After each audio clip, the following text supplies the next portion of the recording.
టేస్టీగా ఈజీగా మటన్ ఎలా చేయాలో చూసేద్దాం రండి.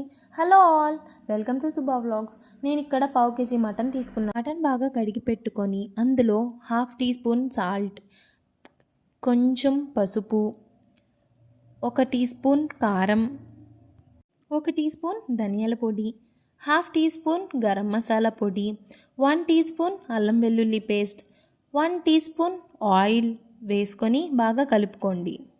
తర్వాత స్టవ్ మీద కళాయి పెట్టుకొని 5 టేబుల్ స్పూన్ ఆయిల్ వేసుకొని, ఆయిల్ వేడెక్కాక కొంచెం జీలకర్ర వేసుకొని, తర్వాత సన్నగా తరిగి పెట్టుకున్న పెద్ద ఉల్లిపాయ ముక్కలు వేసుకోవాలి. 2 పచ్చిమిర్చి కట్ చేసుకొని వేసుకోవాలి.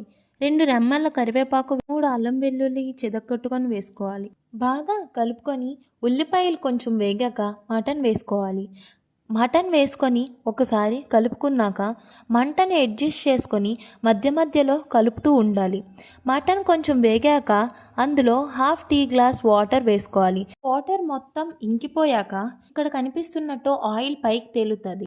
లాస్ట్లో 2 రెమ్మలు కరివేపాకు వేసుకుంటే అంతే అండి. ఈజీగా ఉంది కదా, ట్రై చేసి కామెంట్ బాక్స్లో పింక్ చేయండి మర్చిపోవద్దు. Thank you for watching. Please like, share and subscribe.